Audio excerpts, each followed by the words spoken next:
Welcome back. Okay, with the big game on Sunday, how perfect is this? Perfect timing to welcome Michael Frizell, who has crafted and wrote the upcoming installment of the TidalWave Comics called Fame, Travis Kelce. Now, you're also the Director of Student Learning Services at MSU, so you have quite a lot on your plate. For the comic book and MSU? Oh, yeah, absolutely. Everything's going on all the time. In fact, this is when I'm normally writing in my office. Okay. So you guys are really taking away from my writing time. Oh, I'm sorry. How dare we? I know, I can't believe it. But we do want to talk to you because you have this amazing comic book. I mean, Fame. you could not have planned it better. What's happening. Right? Released February 7th. The big game is Sunday. I mean, it's perfect timing. Yeah, and it's been a lot of fun.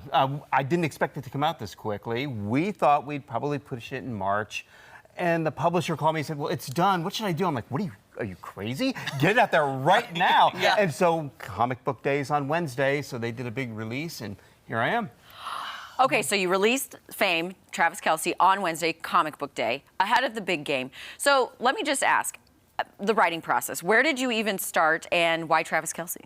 Well, let's talk about the writing process. It takes a little bit. Once I get an assignment, it takes me several weeks of research. Now, I'm not a big football fan. Look, I'm not even wearing red today. I mean, I need your coat. That's what I really need. But you sit down and you watch a lot of video, you read lots of articles, you hope to get kind of the feel for him, his voice, and then I create a timeline, and I start working with that timeline to mix it up a little bit, create a little tension. But I've only got 22 pages to tell this guy's life story. So if you think of it like 100 pictures, I take 100 pictures, throw them out on the table, and rearrange it and hope for the best. And that's how you tell a story for someone. So in this case, with Travis Kelce, I mean, why not? Yeah. I mean, he's everywhere. I think my wife, every time one of his commercials comes on, stops and just watches. That's okay. He's funny. You know, he's engaging. He had his own show. He's been on Saturday Night Live. And so the first thing I did was call some Chiefs fans. A friend of mine, my old college roommate who lives up in Columbia, has tattoos of the Chiefs, and his wife, and he dressed in all red, and they go to as many games as they can. They're family. It's a big family event. And I said, tell me about Travis. He's like, where do I start? And I said, I need something different. I don't want to just talk about how successful he is on the gridiron. I want to make a full person. Tell me something that maybe was a little controversial, or maybe where he made a mistake. And in college, he did. He made a mistake and got bumped from the team and almost didn't get a shot. So that's where I start the comic. And then we back up and talk about his life, trying to get a little bit more inspiration out of it so that it's not just, oh, big famous guy dating the pretty girl. You know, we want something more than that, and that's what the comic is about. Do you know, and again, we were just learning about this morning, because we didn't even know that story about college. Yeah. You know, we didn't even know, so we're looking at the comic book, and we're talking with the producer. Is this something he regularly talks about? Is this like a learning thing for him, for children, to be like, hey, you make mistakes, but you can pull it out? Like, I have not heard him talk about this before. It took me a little digging, but I did find it. And there were several articles early on in his career about it, I think. And I think that's what kind of triggered Andy Reid wondering, is this guy going to be able to pull it off? Is he going to be good at this? And so I have a sequence in there where Reid's talking to Travis's brother, saying, is this guy going to really do what he says? Keep him in line. And I just love that bit. And it really gave me something a little bit more to work with, right? You've got a guy who made a mistake. He's kind of a party guy, he's having a lot of fun, and then all of a sudden it's like, I have to buckle down and be serious about what I can do with the skills that I have and leverage that. You only get a shot once or twice, right? Oh, for sure. Right? If you're lucky. If you're lucky. Yeah. Yeah. Wow. I was going to say, well, have you met Travis? No. Okay. And is it a dream to maybe present him with said comic book? I think I'd be a nervous wreck. Well, his best friend is Patrick Mahomes, so get on the Patrick phone. Mahomes. And, you know, right now? and I just, mean, that's great. I can just text him. I'm sure he's not busy.